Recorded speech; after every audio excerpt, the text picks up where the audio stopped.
안녕하세요. 오늘 여러분과 함께 살펴볼 자료는요. 중소물류업체의 ESG 경영 도입을 위한 아주 구체적인 실행 계획입니다. 이게 탄소 배출량 측정 전문 기업이죠. 글렉에서 제공한 자료인데 정말 내비게이션처럼 로드맵형 체크리스트를 딱 제시하고 있더라고요. 사실 ESG, 중요하다는 건 알겠는데 막상 우리 회사는 뭐부터 해야 하나 좀 막막하셨을 거예요. 그래서 이번 시간에는 이 자료 보면서 그 질문에 대한 답을 한번 찾아보는 게 목표입니다. 자, 바로 시작해 볼까요? 네, 좋습니다. 이제 ESG는 대기업만 하는 게 아니잖아요. 협력사한테도 요구하고 투자자들도 보고, 그러니까 중소물류업체한테도 이게 선택이 아닌 필수가 된 거죠. 그래서 이 자료가 그 첫걸음을 어떻게 뗄지 알려준다는 점에서 상당히 시의적절하다고 봅니다. 그럼 제일 먼저 우리 회사 현황 파악부터 해야겠죠? 자료에 그 자가진단 방법이 나와 있더라고요. 환경, 사회, 지배구조, 그러니까 E, S, G 각 영역별로 질문에 답하면서 0점에서 3점까지 전혀 안함부터 아주 잘함까지 이렇게 점수를 매기는 방식이에요. 예를 들면 환경 E에서는 우리 회사 트럭들 연비 관리하나? 작년에 전기 얼마나 썼는지 아나? 이런 거고요. 사회 S는 직원 안전교육 정기적으로 하나? 지배구조 G는 의사결정 과정 투명한가? 이런 것들을 묻는 거죠. 총점 내서 35점 이상이면 우수, 14점 이하면 이제 막 시작하는 단계 하면 여러분 회사도 가늠해 보시면 좋겠네요. 네. 그렇게 현재 위치를 좀 객관적으로 알았다면 이제 글렉 자료가 제시하는 3단계 로드맵을 따라가 볼 수 있습니다.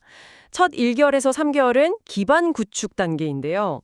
가장 먼저 할 일은 역시 ESG 담당자를 정하는 거, 가능하다면 작은 TF팀이라도 꾸리고요. 그리고 이제 우리 회사도 ESG 경영한다! 이렇게 좀 선언하고 직원들하고 같이 공감대를 만드는 교육이 필요합니다. 기술적으로는 이제 스코프 1하고 스코프 2 배출량 측정을 시작해야 하는데요. 스코프 1은 우리 회사 트럭 같은 직접 배출이고 스코프 2는 우리가 쓰는 전기 같은 간접 배출이잖아요. 자료에서는 이지팁스 같은 정부 지원 플랫폼 활용을 추천하더라고요. 거창하게 아니더라도 올해 탄소 배출 5% 줄이자 같은 연간 목표 세우고 월별 계획 짜고 당장 사무실 LED 바꾸고 안전관리 강화하고 이런 것부터 시작하는 거죠.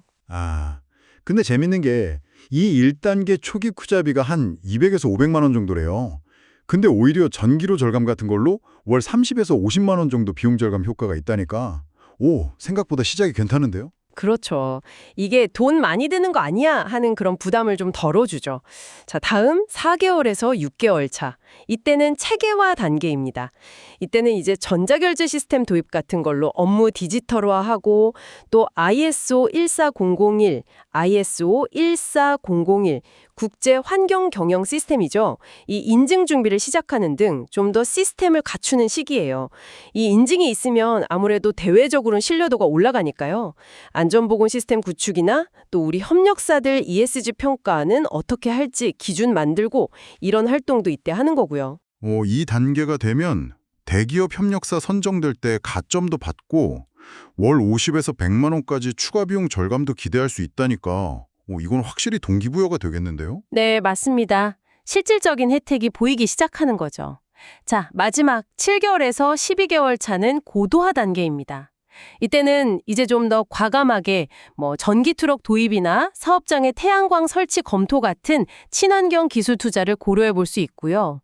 지역사회 공헌 활동이나 직원 복지 제도 같은 것도 좀 더 확대하면서 ESG를 그냥 하는 게 아니라 회사 문화로 만드는 거죠. 그리고 아주 간략하게라도 우리 회사 ESG 활동 담은 보고서를 발간하는 것도 이 단계에서 고려해 볼 만합니다. 야, 이 정도까지 가면 단순히 비용 줄이는 걸 넘어서 실제 매출이 5에서 10% 늘거나 기업 이미지 제고 같은 눈에 보이는 성과로 이뤄진다고 하니까 단계별 목표랑 기대 효과가 꽤 명확해서 따라가기 좋아 보이네요, 정말.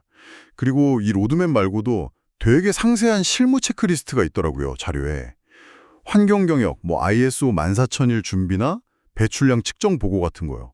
또 사회 책임, 안전교육이나 근로기준법 준수, 복지제도, 지배구조는 윤리강령, 투명성 확보, 리스크 관리 이런 영역별로 기본 관리부터 고도화까지 뭘 해야 하는지 구체적인 항목이 쫙 나와 있어서 담당자가 진짜 옆에 두고 보기 딱 좋겠어요. 네, 맞습니다.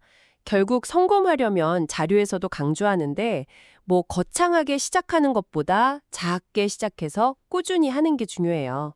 그리고 혼자 막 애쓰는 게 아니라 전 직원이 다 같이 공감하고 참여하게 만들고 정부 지원 사업 같은 외부 도움도 좀 적극적으로 찾아보고요.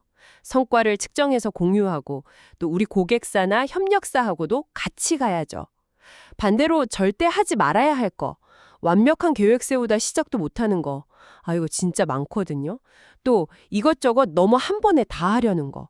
그냥 보여주기식 활동. 단기 성과에만 막 조급해야 하는 거. 그리고 우리만 잘하면 되지 뭐 이런 생각이요. 꾸준함과 협력이 진짜 답입니다. 네. 오늘 살펴본 이 글렉 자료의 메시지는 아주 분명한 것 같습니다. ESG는 이제 진짜 필수고 완벽하지 않아도 일단 시작하는 게 중요하다. 그리고 작은 실천들이 모여서 큰 변화를 만든다. 이거죠. 당장 시작할 수 있는 3가지 액션으로 이번 달 전기 사용량 확인하기, 동료들과 ESG 중요성 이야기 나눠보기, 정부 지원 사업 찾아보기, 이걸 제안하고 있네요. 여기서 제가 한 걸음만 더 나아가서 이런 질문을 좀 던져보고 싶어요. 단순히 규제 맞추고 비용 좀 줄이고 이걸 넘어서서요.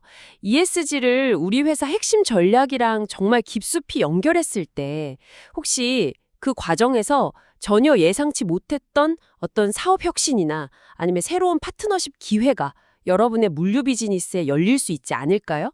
이 가능성을 한번 진지하게 생각해 보시는 것도 굉장히 의미 있을 것 같습니다. 네, 오늘 이 시간이 여러분의 ESG 여정에 좀 구체적인 이정표가 되었기를 바랍니다. 더 깊이 알고 싶으시면 글렉에서 제공한 원본 가이드라인 직접 한번 찾아서 살펴보시는 것도 좋겠네요. 여러분의 지속 가능한 성장을 응원하겠습니다.